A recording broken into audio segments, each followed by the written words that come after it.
Please, just let me inside. I'll pay. I have nowhere else to go. The apartment manager blocked the door. Homeless people don't get in here. Go back to the shelter where you belong. I'm not homeless. I just need... Look at yourself. Blood on your face. Clothes torn. You think I'm stupid? He spat on the ground. We don't want your kind in this building. Try the black neighborhood across town. They take in trash like you. She stumbled away, bleeding, freezing, desperate. Door after door slammed in her face, until she saw one light. 4th floor. The only window glowing in a dark building called Grayson Heights. She climbed 4 flights of stairs and knocked. The man who opened that door was a single black father with $11 to his name and one last meal in his kitchen. He didn't know she was worth billions. But that single knock would destroy his secrets, test his soul, and rebuild his entire family from the ashes. To understand why Lamar Turner opened his door that night, you need to understand who he was and what he was running from. Soul and Spice Restaurant, 10:30 p.m. earlier that evening. The kitchen was hot. Grease popped on the stove. Lamar moved like a machine, chopping, stirring, plating. His hands were fast, precise, the hands of a man who'd been cooking professionally for 8 years. But if you looked closely, you'd see something else. A scar, long and jagged, running across his right knuckle. Jerome Wilson, head chef and Lamar's best friend, watched him from across the kitchen. You still work like you're running from something, man. Lamar didn't look up. I'm running from bills, that's all. Jerome laughed, but his eyes were serious. I've known you 10 years, Lamar. You never talk about your life before Janelle. One day, you're going to have to face whatever you're hiding. Lamar's hand stopped moving, just for a second. That part of me is dead. Dead things don't stay buried forever. Lamar said nothing. He packed the leftover pasta into a container. His dinner. Maya's breakfast tomorrow. Behind him, the TV in the kitchen played the evening news. He didn't notice, but the screen showed a photograph. A young woman in an elegant gown, platinum bracelet on her wrist. The headline read, Sinclair heiress missing after calling off wedding. Lamar grabbed his bag and left. Grayson Heights, 11:15 p.m. The rain had started. Lamar climbed the stairs to the 4th floor. The elevator had been broken for 3 months. Nobody in this building could afford to complain. He knocked on apartment 4A. Mrs. Lorraine Patterson opened the door. 72 years old. Smile like warm bread. There you are, son. Maya fell asleep on my couch around 9. Thank you, Mrs. Patterson. I don't know what I'd do without you. Don't mention it. That child is an angel. Lamar scooped up his sleeping daughter, 6 years old, braids tied with pink ribbons, clutching a worn stuffed rabbit named Honey. Mrs. Patterson watched them go. Then she pulled out her phone. Nothing new, she whispered into the receiver. He's home. Same routine. She hung up, her face tight with something that looked like guilt. Lamar's apartment. 11:45 p.m. The apartment was small, but clean.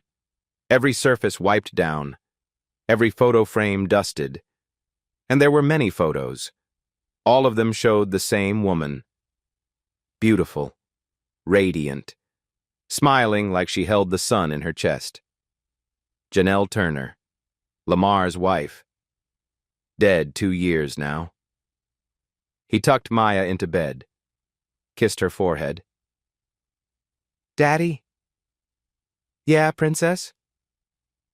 I dreamed about Mommy. She said she wants you to be happy. Lamar's throat tightened. Mommy always wanted me happy, baby. Maya smiled, already drifting back to sleep.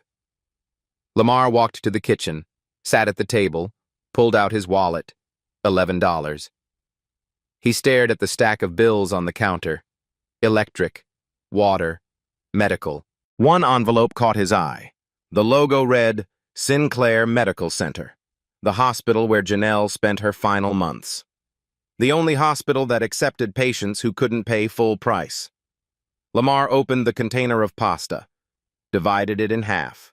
One portion for him tonight, one for Maya's breakfast. This was his life now. Counting dollars, splitting meals, surviving. He touched the chain around his neck. Janelle's wedding ring hung there. He hadn't been able to take it off, not yet. His fingers found the scar on his hand, an old habit. He always touched it when the memories tried to surface.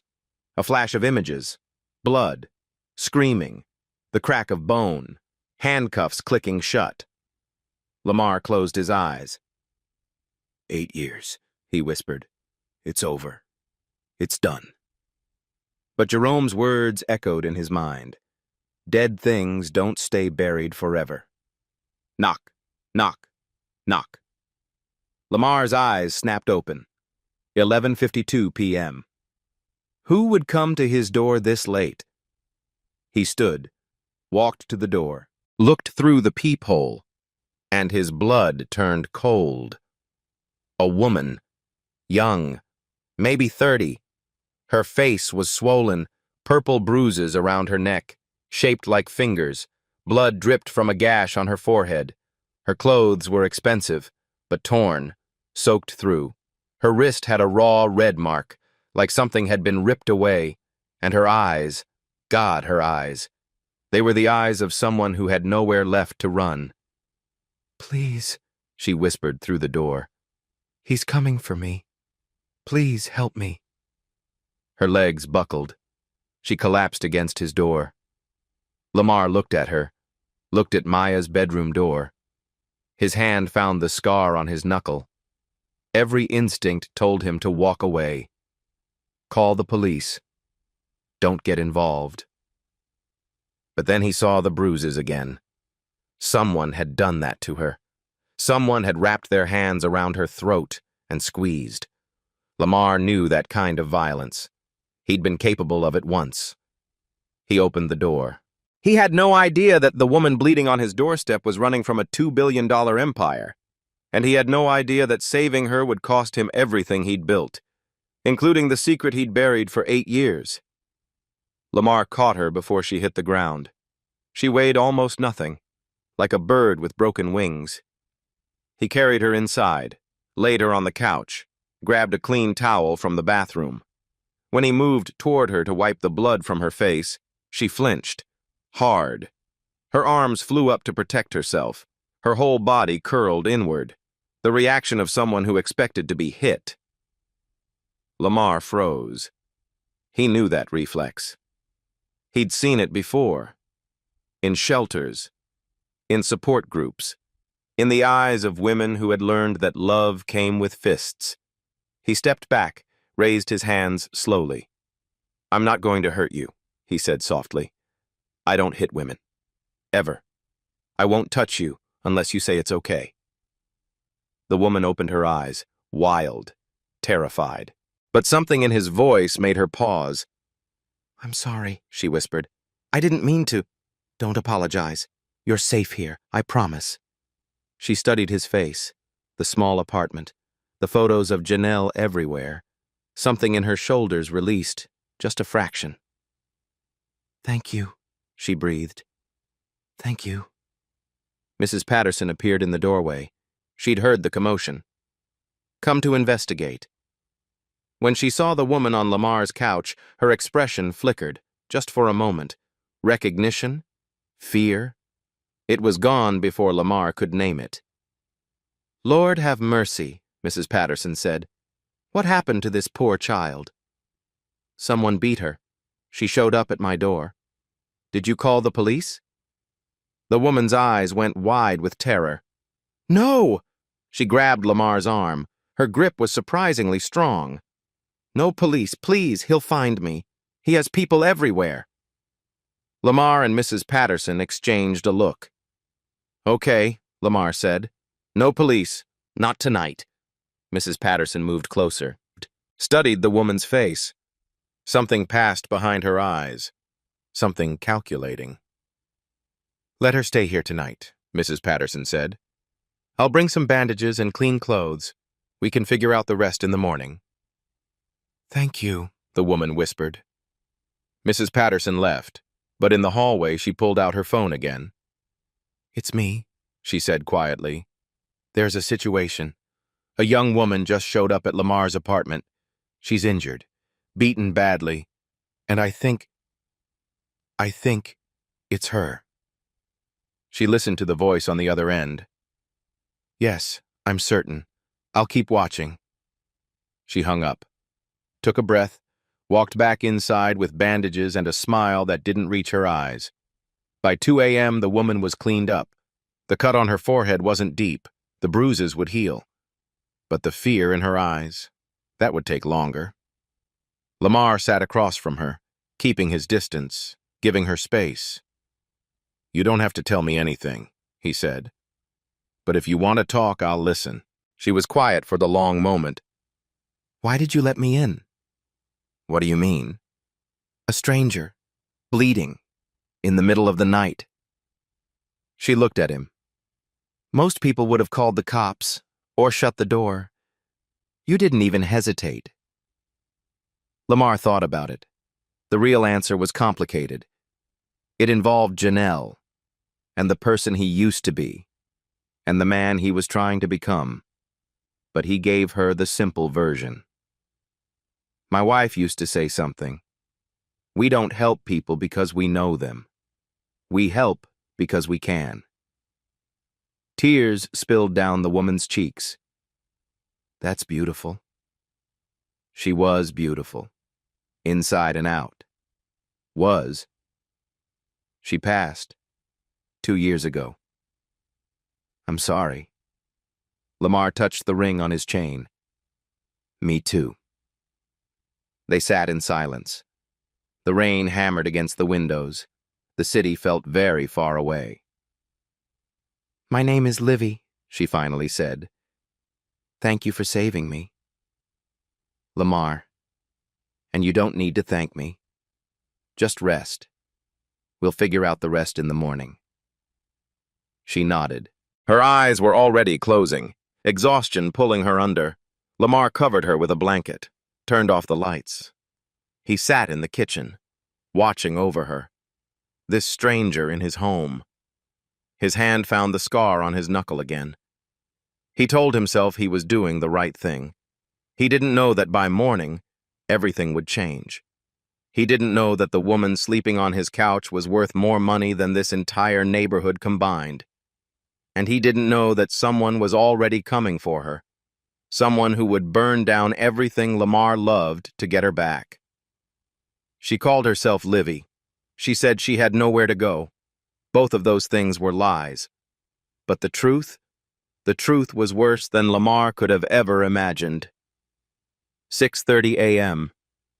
The next morning. Maya woke up first. She padded out of her bedroom in her favorite unicorn pajamas, rubbing sleep from her eyes, Honey the rabbit dangling from her hand. Then she saw the stranger on the couch. She didn't scream, didn't run. Maya Turner was 6 years old, and she had inherited her mother's fearless heart. She walked right up to the couch and stared. Olivia's eyes fluttered open. For a moment she forgot where she was. Then she saw the little girl, the braids, the curious eyes, the stuffed rabbit. "Hi," Maya said. "Who are you?" Olivia sat up slowly. "I'm a friend of your daddy's." "How come your face is purple?" "I fell down." Maya nodded seriously. "I fell down once, at the playground. It hurt really bad." She held out her rabbit. "This is Honey. She makes the hurt go away. You can borrow her." Olivia looked at the worn stuffed animal, the button eyes, the patched ear. Something cracked inside her chest. When was the last time anyone had offered her something so pure, so freely given? No strings, no agenda, just kindness. Thank you, Olivia whispered. Her voice caught. That's very sweet. Daddy says we help people because we can. That's what Mommy taught him. Olivia clutched the rabbit, tears burning behind her eyes. Your mommy sounds wonderful. She was. She's in heaven now. Maya leaned closer. But I still talk to her sometimes. She talks back in my dreams. Lamar appeared in the kitchen doorway. He'd been up for hours, couldn't sleep, too many thoughts. Maya, don't bother our guest. She's not bothering me, Olivia said quickly. She's wonderful.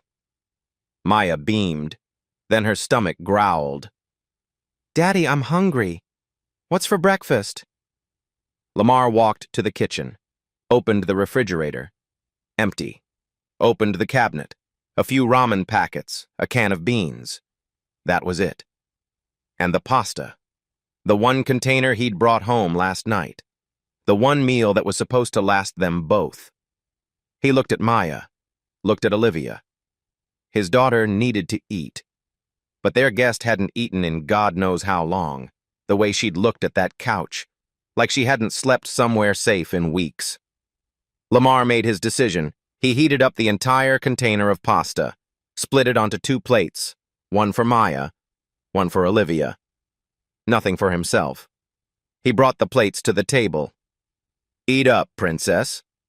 Maya dug in happily. Olivia stared at her plate, then at the empty kitchen, then at Lamar, who was drinking black coffee. No food. This is yours, she said. This is your food. I already ate. No, you didn't. Lamar said nothing. Olivia looked at the tiny apartment, the bills on the counter, the empty refrigerator, the single father who had just given away his last meal. Why? She whispered. You don't even know me. You needed it more. But your daughter... I'll figure something out, I always do. Olivia's hands trembled. She picked up the fork, took a bite, and cried. She couldn't help it. The tears just came. This man had nothing. $11 in his wallet, a child to feed, bills he couldn't pay, and he'd given her everything. She'd spent her entire life surrounded by wealth, billionaires, power brokers, people who had everything. Not one of them had ever sacrificed anything for her. Not one. I'm sorry, she said, wiping her face. I don't know why I'm crying. It's okay, Lamar said. Sometimes kindness breaks us open, means we've been closed for too long. Maya looked up from her plate. Don't cry, Miss Livy. Daddy's food is really good. You should smile. Olivia laughed through her tears. You're right. I should smile. After breakfast, Lamar checked his wallet again. $11. Enough for groceries if he was careful. Enough to get through another day. He grabbed his jacket. I need to run to the store. Maya, stay with Miss Livy. Can you do that? Maya nodded enthusiastically. We're gonna play dolls. Olivia felt a flash of panic. You trust me? You don't even know me. Lamar paused at the door. I know enough. I know you're scared. I know someone hurt you. I know you're not going to hurt my daughter. He met her eyes. I'm a pretty good judge of character. Comes from making a lot of wrong choices when I was young. He left. Olivia sat very still. His words echoed in her mind. Wrong choices when I was young. She looked at her hands, then at the little girl already pulling out a box of dolls. She looked at the photos on the wall, the beautiful woman who smiled from every frame, Lamar's wife, Maya's mother. She looked at the hospital bill on the counter, and she froze. The logo. Sinclair Medical Center. Her father's hospital. The one Richard Sinclair built. The one his foundation funded. The program that helped families who couldn't afford treatment. Her father had been dead for 2 years, but his legacy was still saving people. People like Lamar, people like Janelle. Something clicked into place. Something that felt like fate. This isn't random, she thought. This can't be random. Miss Livy? Are you okay? Olivia blinked. Maya was staring at her. Yes, sweetheart. I'm okay. She forced a smile. Let's play dolls. But her mind was racing. She'd run from her old life. Run from Julian. Run from Victoria. Run from everything. And somehow, she'd ended up here. In the home of a man whose wife was saved by her father's hospital. Coincidence? Or something else entirely? She didn't have time to answer. Because right now, somewhere in the city, Julian Mercer was hunting for her, and he was getting closer. She thought she'd escaped. She thought she was safe. But the man who'd hurt her was already on his way, and he wasn't coming alone. Day 2, 4:30 p.m. Mrs. Patterson sat in her apartment. TV on, volume low. She was waiting. She'd made 3 calls in the past 24 hours, each one more urgent than the last. On the screen, the news anchor was speaking. The search continues for Olivia Sinclair, the 30-year-old heiress to Sinclair Holdings. Miss Sinclair has been missing for 72 hours after reportedly calling off her engagement to Julian Mercer. Mr. Mercer has offered a substantial reward for any information leading to her safe return. A photograph filled the screen.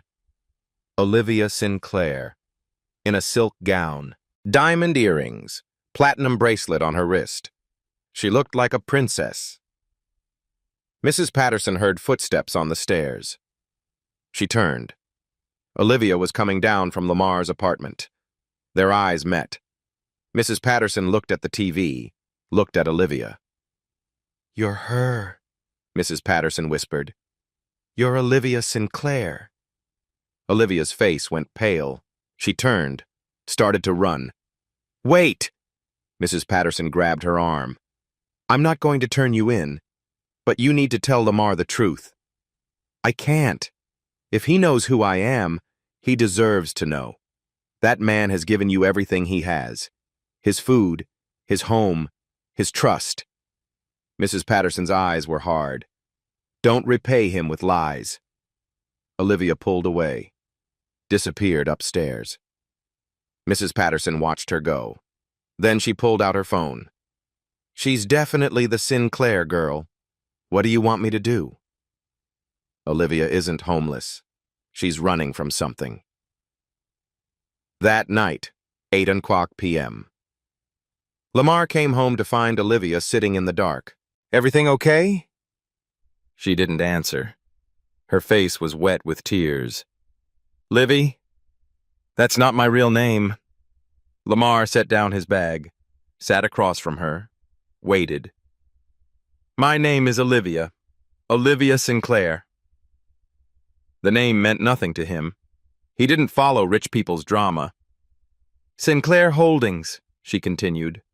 "My father built it. $2.3 billion. When he died 2 years ago, I inherited everything." Lamar's eyebrows shot up. "You're a billionaire?" "On paper. In reality, I'm a prisoner." She met his eyes. "My stepmother controls the company until I get married or turn 31. My ex-fiancé is the man who gave me these bruises, and right now both of them are hunting me." Silence filled the room. "Why didn't you tell me?" "Because everyone I've ever trusted used me. For my money, for my connections, for access to my name." Her voice cracked. "When you opened your door, you didn't know who I was. You helped me because I was hurt, not because I was rich." Lamar was quiet for a long moment. "So what happens now? They're looking for you. There's probably a reward." Olivia flinched. "How much do you need? Whatever it is, I can—" "Stop." She stopped. "I told you before. I don't sell people." Lamar leaned forward. I don't care if you're worth $2 or $2 billion. You needed help. That's enough for me. Olivia stared at him. In her entire life, she'd never met anyone like him. Why? She whispered. Why are you like this?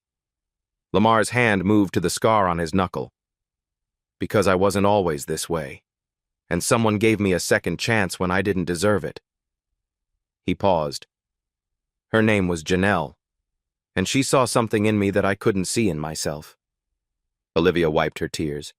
What did she see? That broken people can heal, if someone believes in them. The words hung in the air. Olivia thought about Julian, about Victoria, about every person who'd ever claimed to love her. None of them had ever said anything like that. Thank you, she said finally, for believing in me, even when I lied. Don't thank me yet. Lamar stood. We need to figure out a plan, because whoever's hunting you, they're going to find this place eventually. He didn't know how right he was. Olivia is a billionaire heiress, heir to Sinclair Holdings. She'd told him the truth about her name, but she hadn't told him everything, because the man who'd hurt her was already on his way, and he was bringing something that would tear Lamar's world apart. Day 3, 2:15 p.m. Lamar was at work when it happened. Maya and Olivia were playing in the apartment, drawing pictures, making up stories. For a few hours, Olivia forgot she was running. Then she heard voices in the hallway. A man's voice, smooth, cultured, cold. I'm looking for my fiancée, Olivia Sinclair. I have reason to believe she's in this building. Olivia's blood turned to ice. Julian. She grabbed Maya, pulled her into the bedroom, locked the door. Miss Livy? Maya whispered. What's wrong? Shh, baby. Stay very quiet. Don't make a sound. Through the thin walls, she heard Mrs. Patterson's voice. I don't know anyone by that name. Really? Julian's voice dripped with false politeness. Because I have sources that say otherwise. Your sources are wrong. Now please leave before I call the police. A pause. Then footsteps. Moving away. Olivia didn't move, didn't breathe. After 10 minutes, she crept to the window. Julian was getting into a black car, but before he did, he looked up, directly at the 4th floor, directly at her window, and he smiled. On his wrist, she saw something that made her stomach turn. Her platinum bracelet, the one he'd ripped from her arm the night she ran. He was wearing it like a trophy. Julian has found her location. That night, 9:00 p.m. Lamar came home to find Olivia shaking. He was here. Julian. He found me. Lamar's jaw tightened. Did he hurt you? Maya? No. Mrs. Patterson sent him away. But he'll be back. Then we need to get you out of here. I can't keep running. Olivia grabbed his arm. And I can't keep putting you in danger. Let me worry about that. No, you don't understand. She pointed to the hospital bill on the counter. Lamar, your wife. She was treated at Sinclair Medical Center? Yeah. It was the only place that would take her.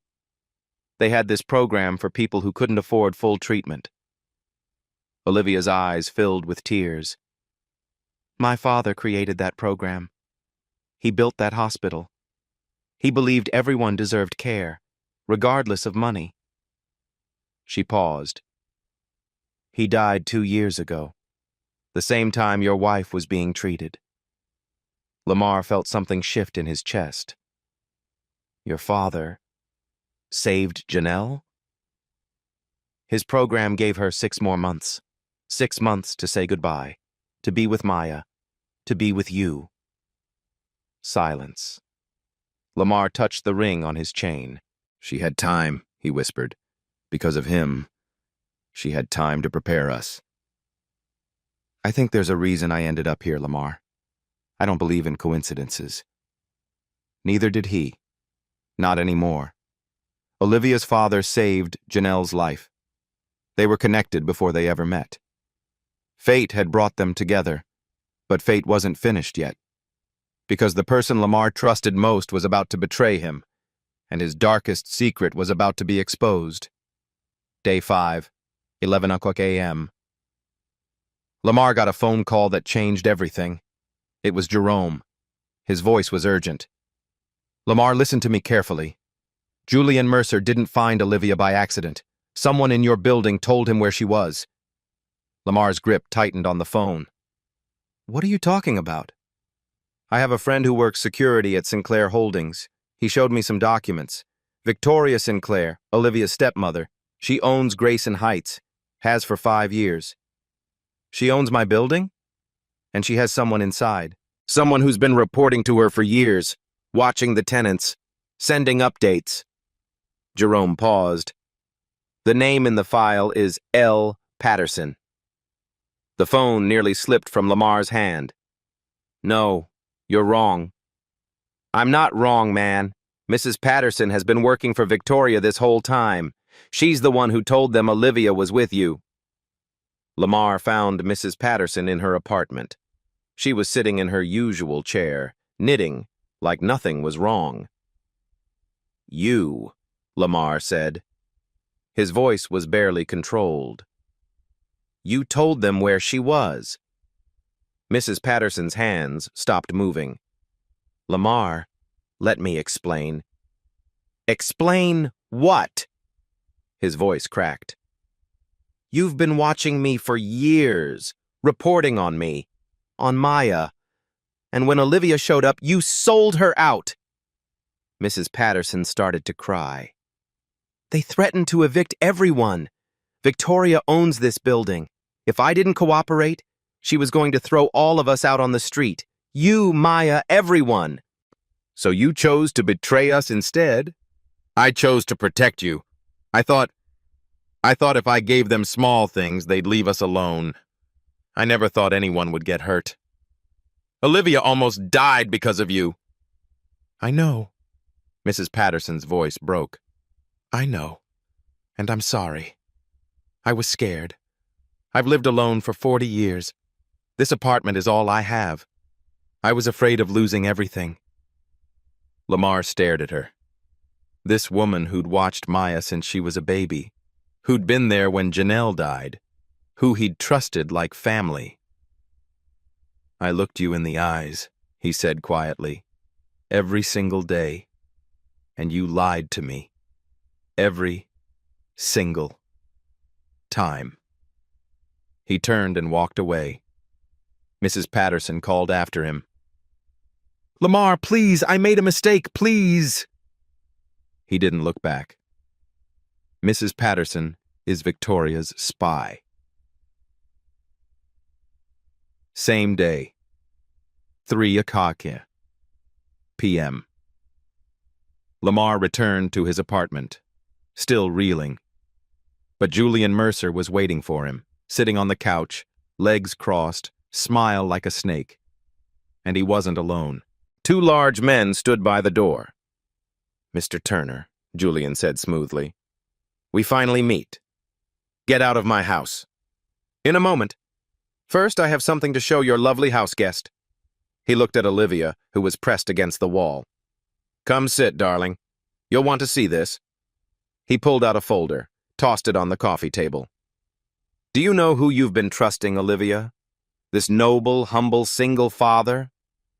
He spread the papers out. Mugshots, court documents, prison records, all of them with Lamar's face. 8 years ago, your hero here was arrested for aggravated assault. He beat a man so badly he shattered his cheekbone, fractured his eye socket, and put him in the hospital for 3 months. Olivia's face went white. That scar on his hand? That's where his knuckles split open from punching a man's face. Julian leaned back. He spent 2 years in prison. 2 years for nearly killing someone with his bare hands.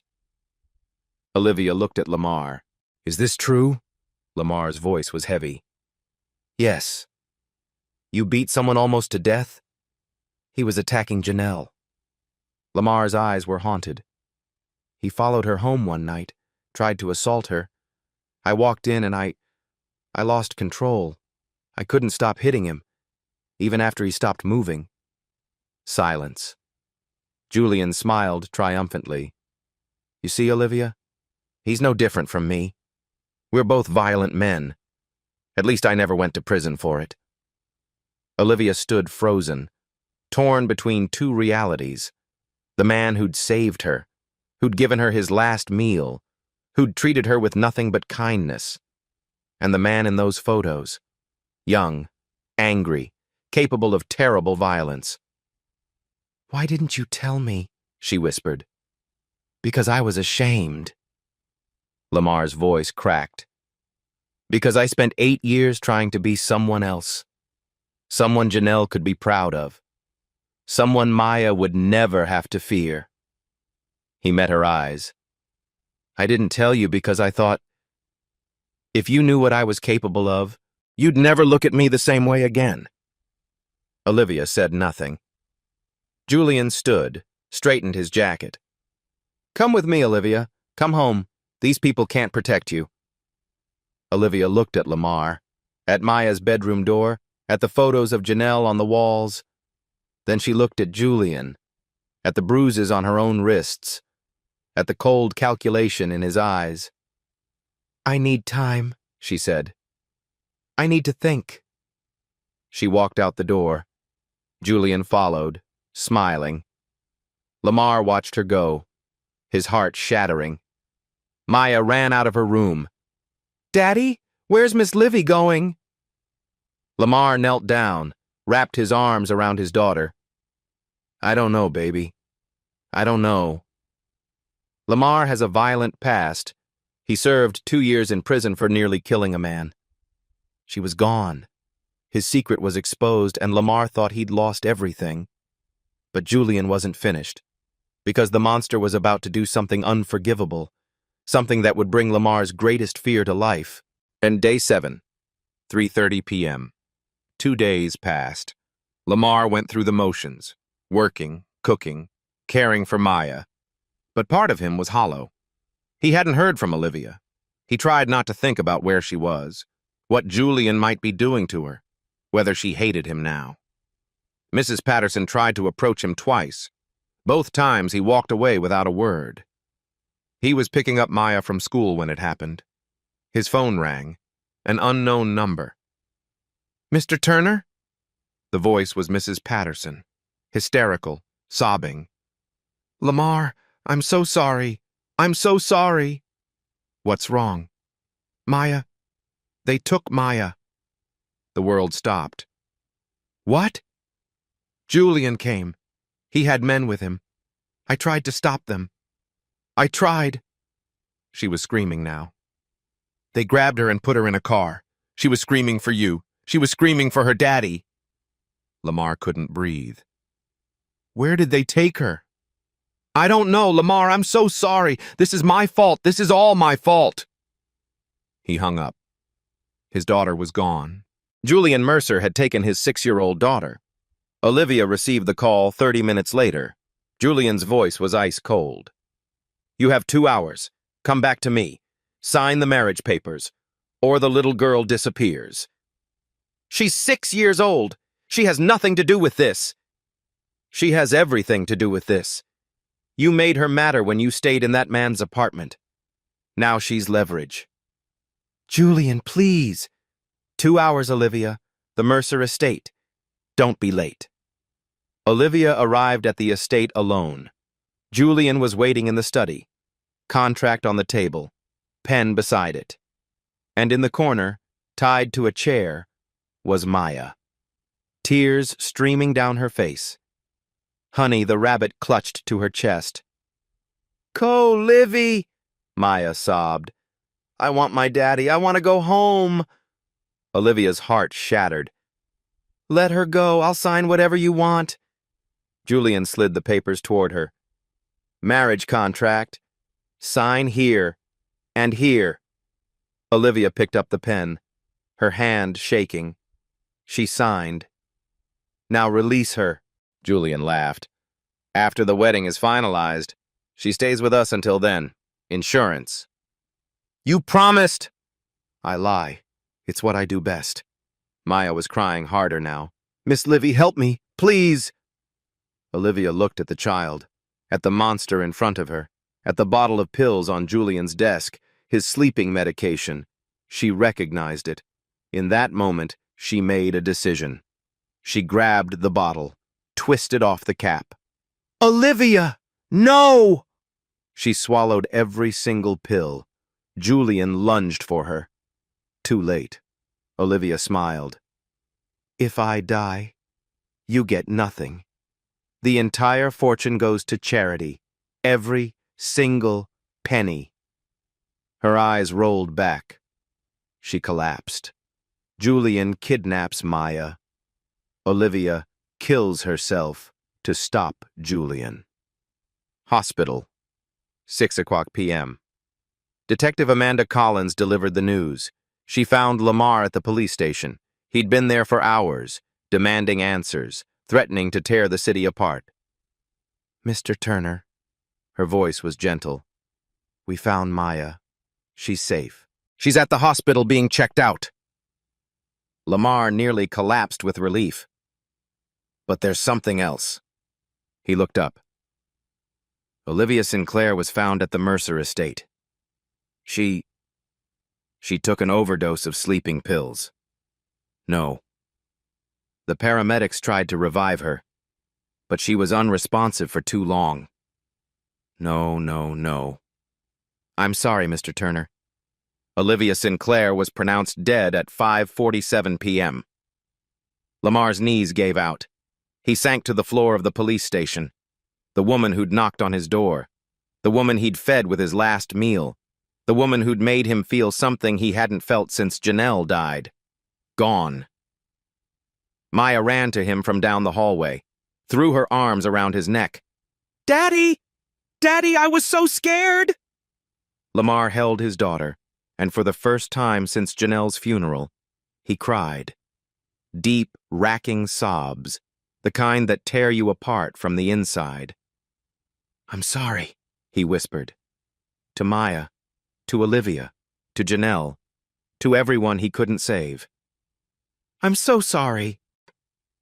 He didn't know. He couldn't have known. 3 miles away, in the city morgue, Dr. Sarah Williams was waiting. And at exactly 3:00 a.m., Olivia Sinclair's body bag began to move. He thought she was dead. He thought he'd lost her forever. But death isn't always the end. Sometimes it's just the beginning of revenge. For 3 days, Lamar was a ghost. He went through the motions, made Maya breakfast, walked her to school, went to work. But his eyes were empty.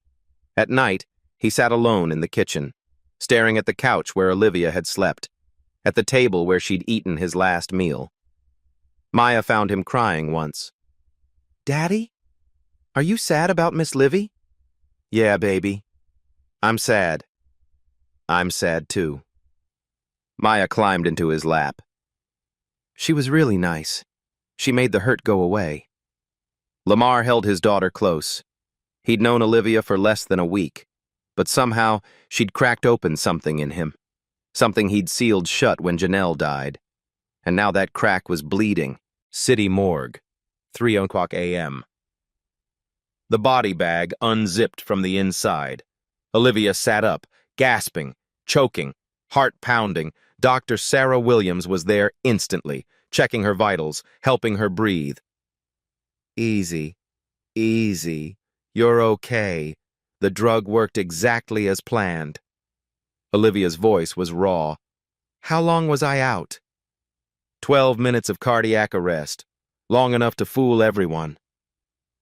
Sarah handed her water. Maya is safe. The police have her. And Lamar? Sarah's expression softened. He thinks you're dead.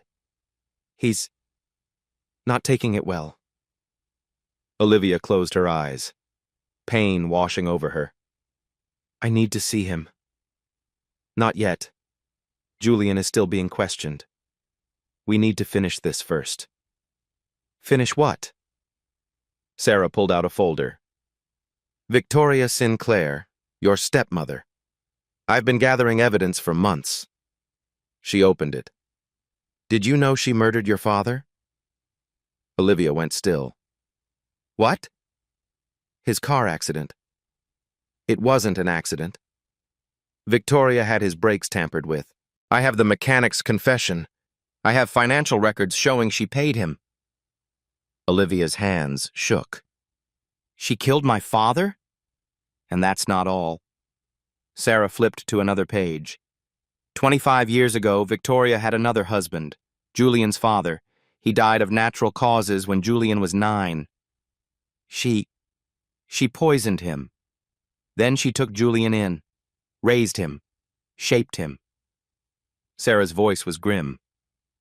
Julian isn't just your abuser, Olivia. He's a victim too. Victoria created him. Police station.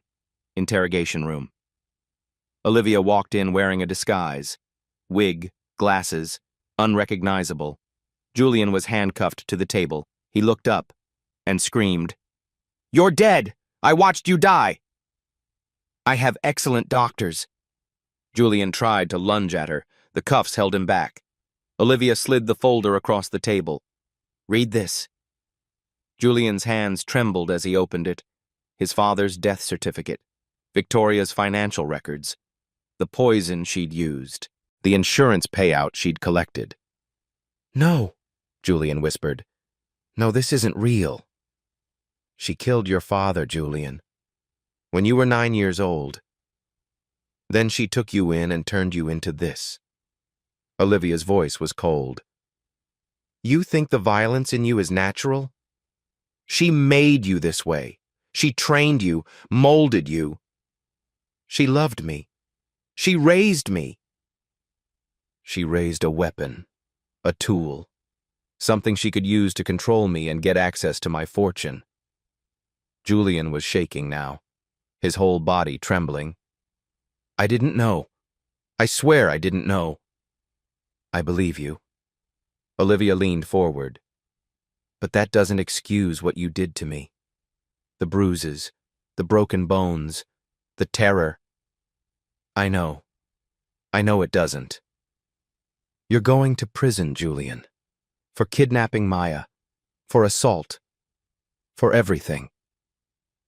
He nodded, broken.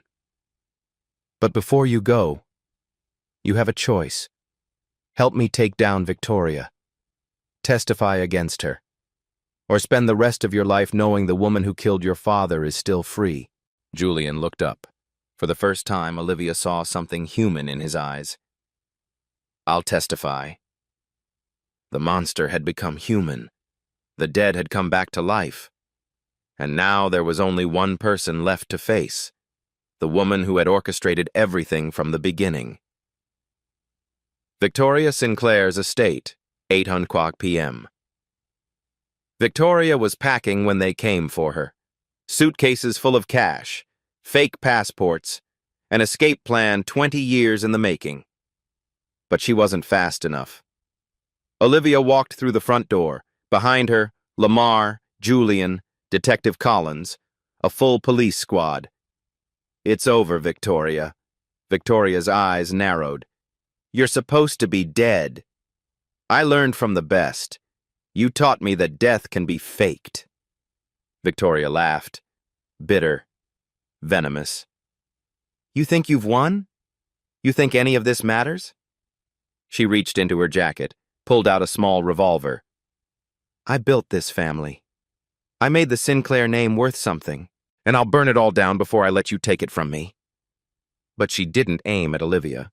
She aimed at the door, where Mrs. Patterson had just appeared. Drop the gun, Mrs. Sinclair. Mrs. Patterson's voice was steady, calm. It's over. You. Victoria's voice dripped with contempt. You useless old woman. I should have disposed of you years ago. You should have, but you didn't. Victoria raised the gun. Mrs. Patterson moved. She lunged at Victoria, a small knife hidden in her sleeve. She drove it into Victoria's arm.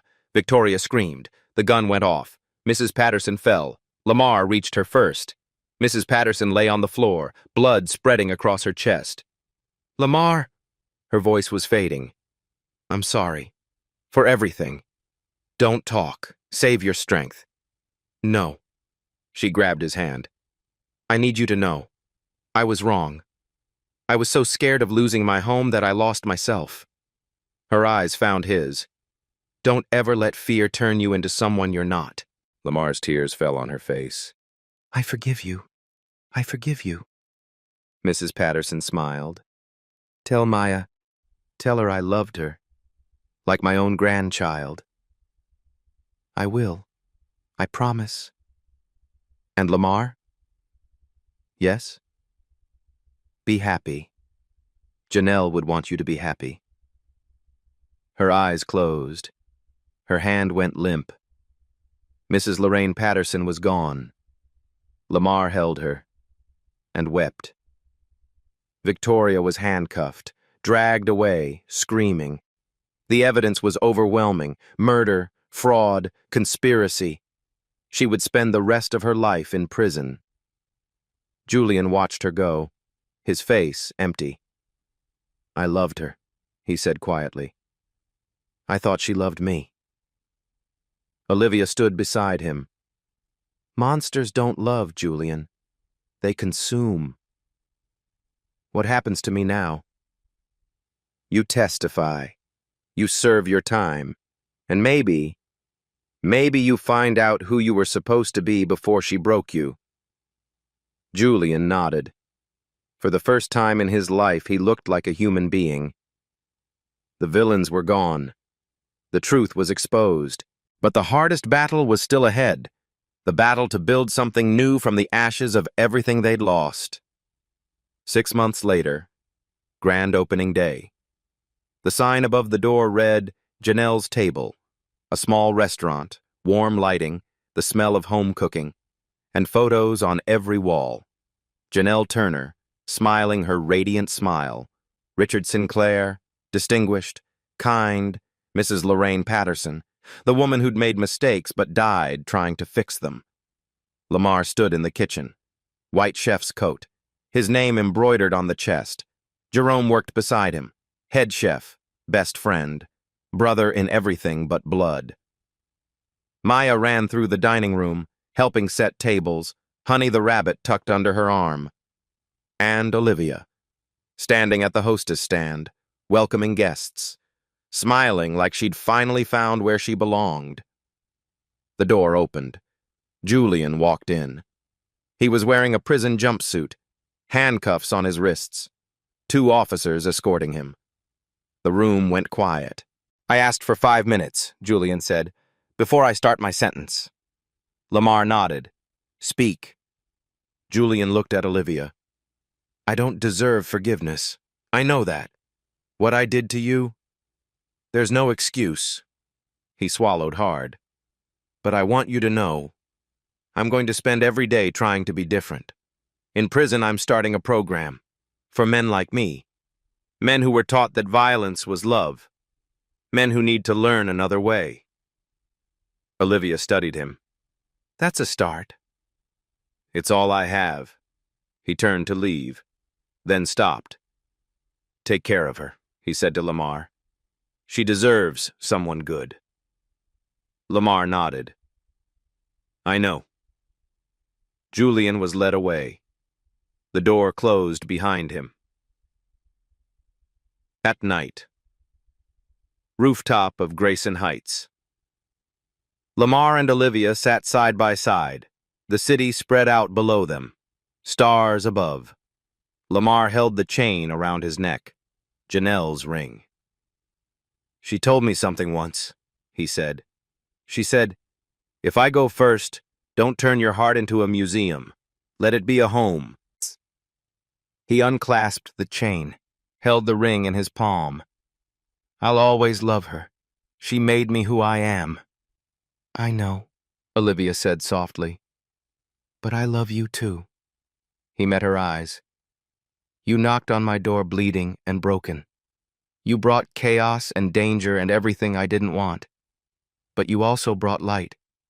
You made me feel alive again. Olivia's eyes filled with tears. I'm terrified, she whispered. Everyone I've ever loved has hurt me. I won't hurt you. I promise. He took her hand.